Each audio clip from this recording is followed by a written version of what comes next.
एक फ्लाइट जो सिर्फ 2 घंटे में खत्म होनी थी, लेकिन 7 दिनों तक खौफ, बंदूक और मौत के साए में कैद रही। और उस प्लेन के अंदर जो हुआ, उसने पूरे देश को झुकने पर मजबूर कर दिया। ये कहानी है इंडियन एयरलाइंस फ्लाइट 8 एक चार हाईजैकिंग की। एक ऐसा हादसा जिसमें जैसे समय थम गया था और हर सेकंड डर की एक नई कहानी लिख रहा था। 24 दिसंबर 1999, काठमांडू से दिल्ली जा रही एक सामान्य सी फ्लाइट। लोग अपने घर लौट रहे थे, क्रिसमस मनाने के सपने देख रहे थे।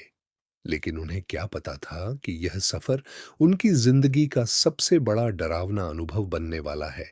जैसे ही फ्लाइट भारतीय हवाई क्षेत्र में प्रवेश करती है, अचानक सब कुछ बदल जाता है। 5 लोग, जिन्हें कोई पहचान नहीं पाया था, अपने असली इरादों के साथ सामने आते हैं, हथियार निकालते हैं और एक ही पल में विमान का अपहरण हो जाता है। केबिन में चीखें गूंज उठती हैं और कॉकपिट में सिर्फ एक आवाज सुनाई देती है, अब यह विमान हमारे नियंत्रण में है। यहीं से शुरू होता है एक ऐसा खेल जहां हर फैसला जिंदगी और मौत के बीच का अंतर बन सकता था। विमान को अमृतसर में उतारने की कोशिश होती है, लेकिन उलझन, देरी और गलतफहमी के बीच एक सुनहरा मौका हाथ से निकल जाता है। अपहरणकर्ता समझ जाते हैं कि कुछ गड़बड़ है और फिर वे विमान को दोबारा उड़ा देते हैं। हर मिनट के साथ तनाव बढ़ता जाता है। यात्रियों के चेहरों पर डर साफ दिखाई देता है। कोई प्रार्थना कर रहा था, कोई अपने परिवार को याद कर रहा था और कुछ लोग बस खामोश थे, जैसे समय के रुकने का इंतजार कर रहे हों। विमान लाहौर, फिर दुबई और आखिर में अफगानिस्तान के कंधार पहुंचता है। एक ऐसी जगह जहां से वापस लौटना लगभग नामुमकिन लग रहा था। कंधार उस समय तालिबान के नियंत्रण में था और अब स्थिति और भी जटिल हो चुकी थी। एक तरफ अपहरणकर्ताओं की मांगे, दूसरी तरफ भारतीय सरकार पर बढ़ता दबाव और बीच में फंसे 176 लोग। हर दिन एक मानसिक यातना जैसा था।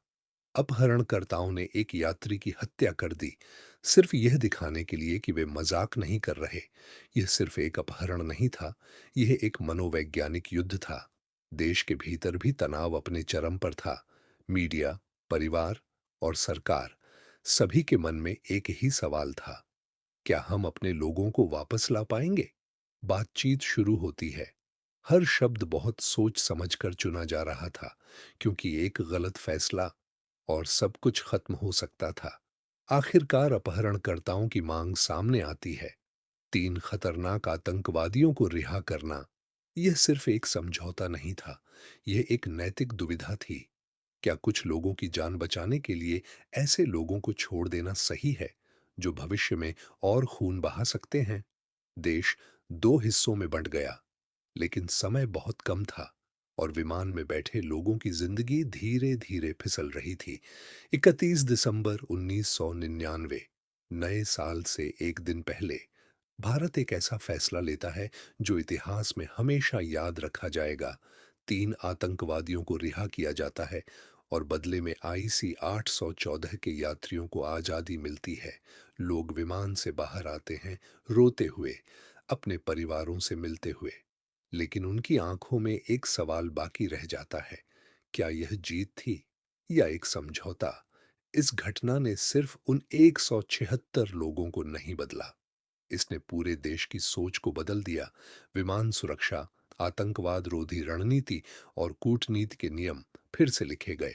लेकिन एक चीज आज भी वैसी ही है, वह डर, वह अनिश्चितता और वह सवाल कि अगर उस दिन कुछ फैसले अलग होते, तो क्या यह कहानी भी अलग होती?